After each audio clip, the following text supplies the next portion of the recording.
오늘 설교 제목이 설교 라떼입니다. 라떼 설교라고 할까 하다가 설교 라떼라고 했어요. 우리가 마시는 커피 중에 카페 라떼라는 것이 있잖아요. 그 커피를 연상하면서 그렇게 졌는데요. 이 라떼라는 말은 이태리어로 우유라고 합니다. 그러니까 카페 라떼 하면 좀 커피, 우유 이런 말이 되겠죠. 근데 이제 저는 옛날에 요즘은 다 이렇게 이제 뭐 내린 커피를 마시고 그러지만 옛날에 이렇게 봉지 커피 나오기 전에 병에서 타가지고 설탕 넣고 뭐 프림 넣고 그랬잖아요. 저는 옛날부터 설탕은 별로 안 좋아했어요. 그래서 늘 커피에다가 이제 프림을 이렇게 타서 먹었습니다. 그러니까 설탕을 빼고요. 그러다가 이제 지금은 그 성향이 그대로 남아서 제가 즐겨 마시는 커피가 카페 라떼입니다. 그러니까 우유가 섞인 우유죠. 근데 이제 카페 라떼라는 말이 이제 상당히 많은 분들이 그 커피를 드시는데 이 라떼라는 말이 이제 우리나라의 새로운 언어로 신조어로서 쓰이기 시작했습니다. 그것이 뭐냐면 연세 많으신 분들이 이제 젊은 사람들한테 그런 말 하잖아요. 나 때는 말이야 이러이러했어 이런 말 하잖아요. 나 때는 그렇죠? 그러니까 옛날 얘기를 하는 거죠. 그러니까 요즘 뭐 젊은 사람들이 뭐 군대 생활을 뭐 1년 6개월 한다. 나 때는 말이야 1년 6개월이나 2배나 되는 3년을 했어 3년. 지금은 군대 참 좋아졌지. 나 때는 말이야 빠따로 맞고 하고 나 때에 대한 이야기를 많이 하잖아요. 그러니까 그 나이 드신 분들이 젊은 사람에게 옛날 과거의 이야기를 하는 것, 이것을 이제 라떼라고 합니다. 그러니까 라떼란 말이 이제 그런 용어로 쓰이기 시작한 거예요. 뭐 비슷한 말로 좀 우스갯소리를 하면 뭐 아재 개그를 한다 그러잖아요. 제가 청년들한테 무슨 어쩌다 농담을 하자면 목사님 아재 개그 그래요. 아재 개그. 아재 개그처럼 이 라떼라는 말이 이제 그런 말로 쓰입니다. 이 라떼에 대한 이야기가 이제 어떤 그 예전의 것을 더 이렇게 좀 올리고 현재 것을 커버하는 그런 분위기로 쓰였다면 오늘 로마서에 나오는 유대인들의 모습이 그렇습니다. 유대인들의 모습이 그렇습니다. 그러니까 유대인들은 자기 기준의 신앙관을 가지고 있잖아요. 자기 기준의 신앙관이라고 하는 것은 아주 대단한 것처럼 생각하죠. 그러면서 이제 자기보다 좀 더 잘 돼 보이는 그런 것에 대해서 약간 낮추려고 하는 그런 모습들이 있습니다. 그래서 이 사도 바울이 로마서를 기록하면서 유대인 이야기를 참 많이 하잖아요. 유대인 얘기를 많이 하는데 그 유대인들이 가지는 모습이 어떠했느냐. 자기들이 선민이라고 생각하잖아요. 선민. 우리는 선민이다. 이제. 하나님이 특별히 우리를 쓰고 구원한 백성. 그래서 심할 때는 아주 이방인들은 개라고 취급했습니다. 하나님과는 거리가 먼 백성, 자기들만 하나님께 택한 백성이라고 생각했습니다. 그래서 우리에게 율법이 있고 우리에게 할례가 있다 해서 아주 자랑스러운 그런 아주 프라우드한 그런 자세를 가지고 있습니다. 그러니까 그들이 그런 자세를 가지고 있기 때문에 사도 바울이 로마서를 쓸 때마다 자꾸만 포커스가 어디를 향해 가요? 유대인들에서는 좀 멀어지는 것 같고 자꾸 이방인 쪽으로 가는 것처럼 보인단 말이죠. 하나님의 구원이 이방인 쪽에 지금 흘러가고 있다 하니까 그런 모습이 보여질 때마다 그들은 뭘 이야기해요? 라떼는 라떼의 이야기로 가는 거죠. 라떼 발언을 하기 시작합니다. 라떼는, 그러니까 라떼라는 말은 우리들은, 그렇죠? 그러니까 이러한 성향을 갖는 그런 유대인들에게 사도 바울은 과거의 어떤 모습이 중요한 게 아니고 now, 지금이 중요합니다. 지금이 중요하다. 지금의 모습이 어떤 것이냐. 근데 이제 지금의 모습을 강조하다 보면요. 이제 좀 지금 상황이 좋지 않을 때는 자꾸 과거로 돌아가는 성향이 있죠. 그렇죠? 그러니까 라떼 논리가 자꾸 등장하는 겁니다. 그래서 연세 드신 분이 자꾸 라떼 논리를 필 때는 뭐냐면 지금 상황이 더 좋으면 좀 거기 덜해요. 하지만 지금 상황이 좀 더 이렇게 낮아질수록 그 라떼 이야기를 많이 합니다. 예를 들면 이런 거죠. 공부를 잘하는 학생이 있었고 공부를 못하는 학생이 있었습니다. 이제 중학교 때나 고등학교 때나 뭐 초등학교 때나. 근데 나중에 세월이라 가지고 이제 사회에 진출했는데 공부를 못한 학생은 사회적으로 아주 잘 되고 잘 나가요. 그러면 공부 잘하는 학생이 뭘 등장시킵니까? 라떼 논리를 등장시키죠. 아, 나 때 말이야, 그때 말이야, 나는 공부를 잘했는데, 쟤는 공부도 지질이 못했는데, 에? 아, 이거 어떻게 저렇게 출세한지 몰라. 뭐 여자분들은 아, 쟤요 공부 지질이 못했어요. 시집을 잘 가가지고요. 뭐 이런 말도 하잖아요. 그러니까 라떼 논리를 핍니다. 뭐 개인사만 그러겠습니까? 뭐 어떤 집안에 보면 아들이 있고, 그리고 이제 그 집안에서 그 일을 돕던 어떤 사람이 있었어요. 일을 돕는 사람이 있어요. 근데 이제 나중에 이제 그 젊은 시절에는 이렇게 주인과 이제 주인 아들과 이제 거기 뭐 종업원이라든지 뭐 이런 사이로 했는데 나중에 세월이 흘러가지고 완전 뒤바뀐 상황. 그러니까 아들은 굉장히 어렵고 힘들게 되고 그 다음에 그 종업으로 어떤 사람은 굉장히 잘 돼가지고 이제 뭐 회사의 오너가 되고 뭐 잘 되고 그러면은 어때요? 그때도 이제 아, 나 때는 진짜 그렇게 나오죠. 그래서 어떤 그런 한들을 피력합니다. 뭐 이것이 국가 간에도 그렇잖아요. 어떤 이태리를 가면은 그 이태리 로마 옛날에 얼마나 잘 살았습니까? 하지만 나라가 뭐 어렵죠. 제가 영어에서 공부할 때 필리핀 학생이 있었는데 아, 필리핀 옛날에 그런 아주 그 잘 나갔던 그때를 얘기한단 말이죠. 하지만 지금은 어려워요. 그러니까 국가 간에도 옛날 얘기, 지금 얘기 이렇게 뒤바꿔서 하기도 하죠. 근데 이제 바울은 지금 뭘 얘기하냐면 유대인들에 대해서 지금의 어떤 유대인들에 대해서 이렇게 좀 뭐랄까 비하하는 건 아니지만 이제 지금의 문제가 이제 구원과 연결해 볼 때 너희는 100% 구원이고 이방인은 구원이 아니라고 생각하지만 그게 아니다라고 자꾸 말하니까 유대인에게 입장에서는 자기들은 자꾸만 이렇게 좀 등한시되고 자기들의 어떤 구원이 뺏긴다는 그런 의식을 갖잖아요. 거기다가 이방인은 구원받을 수 없다고 생각하는데 이방인들이 구원을 얻는다라는 이야기를 하니까 그들에게는 이제 뭐가 나와요? 아까 이야기한 것처럼 라떼 논리가 나오는 겁니다. 라떼 논리가. 그래서 이 라떼 논리가 나오게 되면 계속 그 수준에 머무르고 그 수준에서 자기를 합리화시키고 자기를 정당화시키는 그런 모습들이 많죠. 그래서 그들은 지금 라떼 논리에 젖어 있을 만큼 지금 자기들은 좀 위축되고 그리고 자기들은 어려운 상황에 처해 있다는 것을 그들이 느꼈다는 거죠.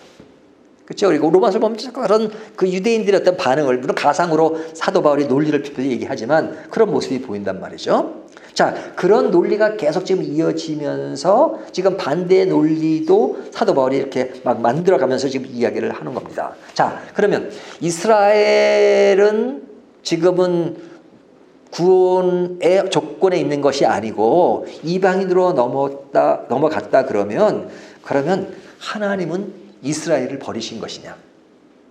이렇게 반론할 수 있죠. 하나님은 그러면 이스라엘을 버린 거냐? 사도 바울은 뭐라고 얘기해요? 그렇게 반론할 수 있는 그 여지를 얘기하면서 하는 이야기입니다. 11장 1절 보세요. 그러므로 내가 말하노니 하나님이 자기 백성을 버리셨느냐? 자, 자기 백성은 누구예요? 이스라엘이죠.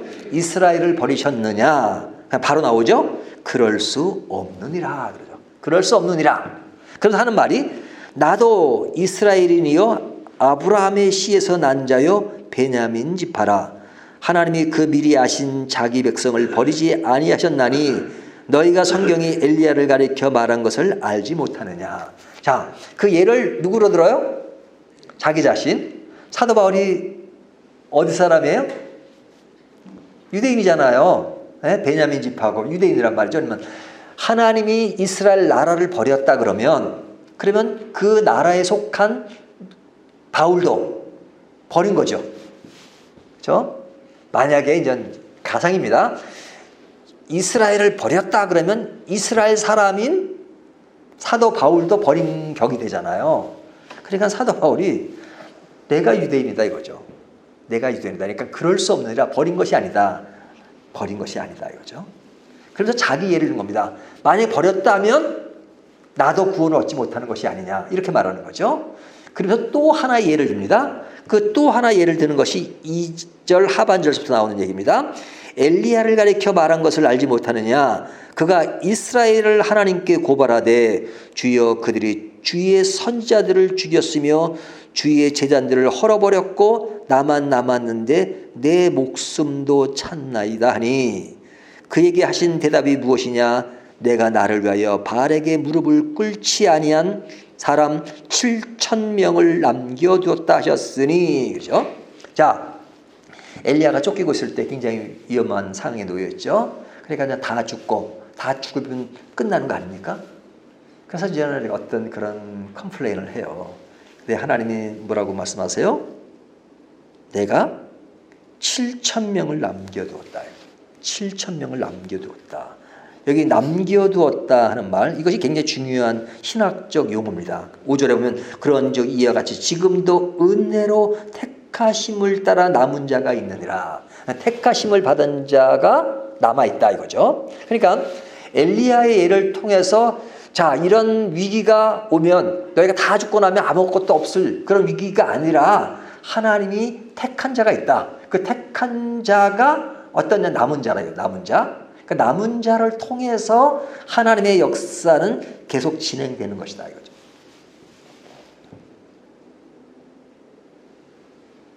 그 남은 자는 어떤 사람이냐? 7절을 보면 택하심을 입은 자다. 택하심을 입은 자다. 그러니까 이스라엘은 구원을 받느냐 안 받느냐로 말할 수 없다는 거죠. 이스라엘 나라로 지금 얘기하는 나라. 이 사람들은 어떤 개인의 어떤 신앙적인 것보다는 나라 전체가 하나님의 선택을 받았다고 생각하고 이방 나라, 이스라엘을 제외한 다른 나라들은 구원을 받지 못하는 나라의 개념으로 생각하고 있단 말이죠. 하지만 바울은 나라의 개념이 아니다 이거죠. 나라의 개념, 뭐 이스라엘이 구원받고 구원 못 받고 한국은 구원받고 이게 아니라 나라의 문제가 아니라 그 나라 속에 살고 있는 사람들 중에 택함을 받은 사람이 있다. 그러니까 이스라엘을 버렸다는 것은 이스라엘이 어떤 국가적으로 생각하는 것에 대해서 그런 이야기를 한다면 버린 것이다. 하지만 그 안에 어떤 자가 있다? 택한 자가 있다. 그 택한 자가 남은 자라고 말씀하시는 겁니다. 그거는 꼭 이스라엘만 그런 건 아니죠. 우리 대한민국도 마찬가지죠. 뭐 대한민국 사람이 모두 다 구원 얻는 것이 아니죠. 다 예수 믿는 게 아니잖아요. 예? 우리나라의 교회가 부흥하고 교회가 많아졌지만 믿는 사람이 있고 믿지 않는 사람도 있고 믿는 사람은 택한 사람이라고 볼 수 있죠. 그러니까 하나님은 나라 단위로 아니라 하나님의 택한 백성들을 모아서 그 나라를 만든다. 그 나라가 교회예요. 교회. 교회라고 하는 것은 어떤 이런 유형교회를 말하는 것이 아니라 진짜 살아있는 구원 있는 무형교회를 말하는 것이다 이거죠. 하나님의 백성, 영적 이스라엘이라고 그러죠. 자, 그래서 사도 바울은 그런 모습을 보고 이스라엘 백성들이 이방인들은 구원을 얻을 수 없다 그러는데 자기들에게도 남은 자만 있고 이방인들에게도 구원을 얻는 사람들이 있으니까 그것을 가지고 어떤 모습을 지녀요? 11절 보면 그러므로 내가 말하노니 그들이 넘어지기까지 실족하였느냐? 그럴 수 없느니라. 그들이 넘어짐으로 구원이 이방인에게 이르러 이스라엘로 식인하게 함이라. 그들의 넘어짐이 세상의 풍성함이 되며 그들의 실패가 이방인의 풍성함이 되거늘 하물며 그들의 충만함이리요. 그냥 사도 바울은 이방인의 사도라고 말하니까 뭐 자기 민족에 대한 그런 애절함, 관심 그런 게 없는 게 아니죠. 어떻게 해서든지 이스라엘이 구원되기를 바란다 하는 간절한 마음이 있죠. 동족에 대한 어떤 사랑, 골육에 대한 사랑 그런 것이 있습니다. 그러니까 그들이 어떻게 해서든지 남은 자로 남아있을 그들이 더 많아지기를 원하는 거죠. 그러기 위해서 하나님이 이방인을 구원하셨다면 이방인의 어떤 사람들을 구원했다면 그들을 보고 어떤 마음을 느껴요? 시기심을 느끼는. 예? 시기하는 마음. 그러니까 시기하는 마음이 어떨 땐 좋을 때가 있고 나쁠 때가 있는데 내가 시기함으로써 아, 내가 이래서는 안 되겠구나 라고 그것이 좀 더 좋은 행동 양식으로 바뀐다면 좋은 거죠. 예? 어떤 사람이 나보다 잘 됐어. 옛날에는 공부도 못했는데 나보다 잘 됐어요. 그러면 내가 시기가 나요. 예? 그래서 라떼를 펴요. 라떼는 그래. 네, 라떼로 끝나서 그에 대한 어떤 비방으로 끝나버리면 그 사람은 희망이 없는 거죠. 하지만 그래, 내가 더 열심히 하고 더 해서 정말로 어떤 그런 인위적인 경쟁이 아니라 나도 그동안 신실하지 못하고 게으르고 그런 것이었다면 내가 다시 일어나서 재충전을 해서 나도 성실하게 살아야지. 저 사람이 좋은 하나의 본이 되어야지. 그런 자세의 어떤 시기심이라면 좋은 거죠. 그러니까 이방인이 사람 중에 구원 얻은 것을 보고 이스라엘 백성들이 시기심을 느껴서 그들이 어떻게 새롭게 하나님을 더 가까이 가는 그런 마음이 생겼으면 좋겠다라는 말을 지금 사도 바울이 하는 겁니다. 그냥 사도 바울은 뭐에 관심이 많아요? 하나님의 택한 백성이 되는 것을 원해요. 택한 사람. 택한 사람은 나라의 단위가 아니라 이스라엘이 되든 한국이 되든 미국이 되든 일본이 되든 어느 나라가 되든 아프리카가 되든 어느 나라 사람이든 간에 그 속에 사람이 하나님의 택하심을 받은 것이다 이거죠. 나라 단위가 아니라. 자, 이런 이야기를 할 때 이제 적용을 해본다면 이것이 꼭 유대인들에게만 해당되는 것이 아니라 오늘날 우리 교인들에게도 해당될 수 있죠. 그러니까 유대인들이 가졌던 어떤 선민의식이 있다면 오늘날 우리 교인들이 갖는 선민의식이 있을 수가 있잖아요. 뭐 어떤 신앙의 연륜이 오래되면, 그죠? 오래된 신자일수록 사실은 신앙은 더 식어지고 나태해지면서도 그 오래되었다는 그것 때문에 나는 괜찮은 성도, 하나님의 선택받은 백성으로 딱 낙인 찍는 경우가 있어요. 그래서 그럴수록 뭐가 더 드러나요? 라떼 논리가 드러난단 말이죠. 내가 아마 예수 믿는 나는 우리 집은 뭐 몇 대로 지금 뭐 기독교 집안이야. 내가 평생 교회 한번 빠진 적이 없어. 그러면서 내 신앙을 자꾸 정당화시킬 때가 있어요. 정당화시킬 때가 있어요. 실제는 하나님과 어떤 깊은 영적인 교제가 이루어지지 않으면서도 내가 오래되었다는 것, 그것으로 그냥 나는 아주 그런 괜찮은 신자라고 생각하고, 그리고 새로 예수 믿기 시작한 사람들이 어떤 그런 것에 대해서 어떤 우월감을 가지고 있다면 라떼 논리가 그대로 적용되고 있는 거죠. 집안의 배경, 기독교 집안, 또 뭐 미션 스쿨 뭐 이런 얘기를 많이 하잖아요. 교단도 그렇습니다. 교단.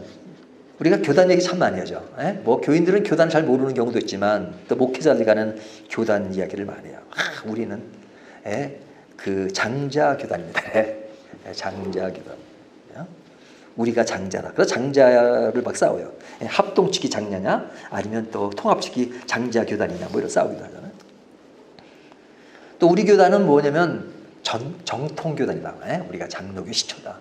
정통 교단이다. 어려운 시기에 우리는 신서참배를 안 했다. 안 한 건 되게 좋은 일이죠. 근데 그것이 하나의 라떼 논리로 등장하면 안 된다 이거죠. 우리 때는, 지금은 당신들은 옛날에 다 신사참배 했잖아. 장자 교단이고 뭐고 신사참배 했잖아. 그러면서 자꾸만 우리의 신앙이 분열과 나태함과 그런 게 가 있으면서도 옛날 그거 하나를 가지고 라떼의 논리를 편다면 굉장히 어리석은 거죠. 그래서 우리는 자꾸만 이 라떼 논리가 우리 삶을 지배하기 때문에 자꾸 어떤 것을 이렇게 자꾸 이렇게 극대화시키고 어떤 것을 성스럽게 여기는 경우가 많아요. 내 어떤 그 좋았던 그 하나의 문제를 가지고. 뭐 사람이 아니라도 우리가 이스라엘 가면 뭐 이스라엘 여행 가면서 그렇게 말하는 사람 별로 없죠. 뭐예요? 성지, 순례. 이스라엘이 성지인가요? 뭐 이스라엘이 거룩한 땅인가요? 사도 바울의 논리만 아니라 이거죠. 이스라엘도 그렇게 생각하죠. 예수님이 태어나셨고 그 예수님이 행적이 그대로 있고 그러니까 성지라고 생각해요. 성지 아니에요. 무슨 성지예요, 성지. 그런 역사가 있을 뿐이지. 그냥 이스라엘 여행인 거죠. 성자 붙이기 좋아하잖아요. 에? 성지, 순례 뭐 이러잖아요. 그냥 이스라엘 여행 가는 거죠. 그 속에서 우리가 성경에 있었던 그 역사적인 배경 이런 것들을 한 번 더 더듬어 보고 또 살펴보는 것이요. 그 자체가 성지가 아니란 말이죠. 그러니까 그런 말들을 좋아해요. 에? 그래서 우리가 가지는 어떤 조그만 것이 있으면 그것을 꽉 잡으면서 그 논리에서 모든 것을 정당화시키고 합리화시키고 그리고 나머지에 대해서 잘 되어 있는 것 그것을 시기하면서 그것을 비하시키는 그런 문제들이 많잖아요. 그러한 성향을 가지고 있는 사람들이 누구였냐면 유대인들이었단 말이에요. 유대인들. 그래서 사도 바울이 그런 유대인들을 향해서 내가 동족을 사랑하고 그들을 아끼고 그들이 하나님을 믿고 구원받은 백성이 되기를 원하지만 그런 것을 벗어나지 않으면 여전히 헛된 길을 가고 있는 것이다. 질책과 더불어서 그런 사랑의 애정을 보내고 있는 겁니다. 그런 적용이라면, 그런 내용이라면 오늘날 우리 교회도 마찬가지죠. 내가 가지는 신앙에 대해서 나는 라떼 논리에서 벗어나지 못하고 그냥 거기만 머물러 있지 않느냐. 정말로 발전하고 성숙해지고 앞을 향해 가고 있느냐 하는 것들을 생각하게 되잖아요. 그러니까 오늘 본문은 한마디로 이야기하면 뭐냐면 라떼 논리에서 벗어나라는 겁니다.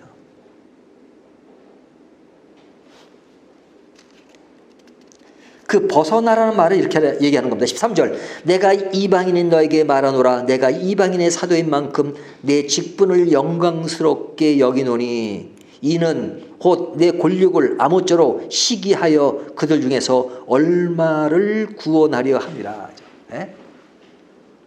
그러니까 라떼 논리에서 벗어나서 이제는 내 권력인 이스라엘을 구원하게 하기 위한 아주 애쓰는 모습을 내가 지니고 있다. 그러게 하기 위해서는 내가 이방인을 더 강조해서 그들이 식이 나서 조금이라도 더 가까이 올 수 있도록 뭐 조금이 아니라 완전히 가까이 올 수 있도록 그것이 다는 아니고 소수의 사람이라 할지라도 한 명이라도 더 구원받기를 원하는 간절한 심령을 지금 피력하고 있는 겁니다. 자기 권력과 민족이 구원되기를 바라죠. 여러분 우리가 교회 안에 같이 있으면서 우리 교우들이 더 잘되고 더 신실하게 예수를 믿기를 바라죠.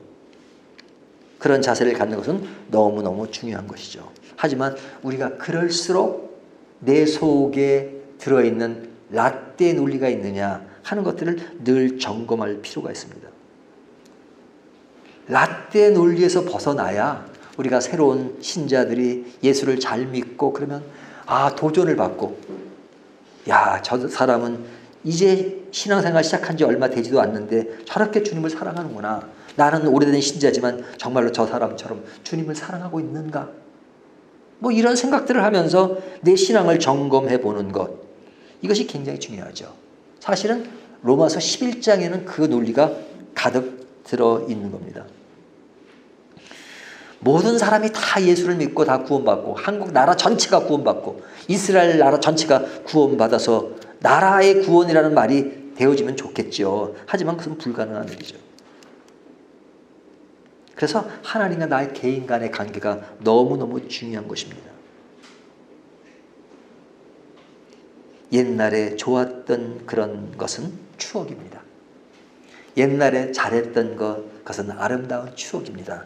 하지만 그것이 내 평생의 신앙으로 잡고 있는 하나의 기준이 되고 라떼 논리의 기초가 된다면 그것은 너무너무 슬픈 것이죠.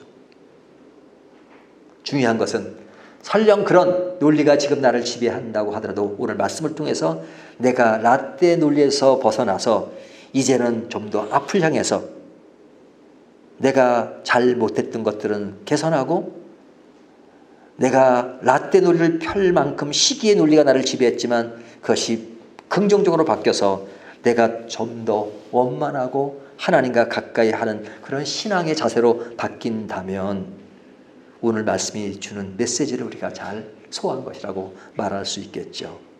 우리가 오늘 말씀을 통해서 좀 더 도전이 되고 좀 더 나를 더 관찰하고 그래서 앞으로 행하고 그래서 좀 더 신실한 성도가 되는 것 이것을 다시 한번 생각하는 저와 여러분이 되시기를 주님의 이름으로 축원합니다.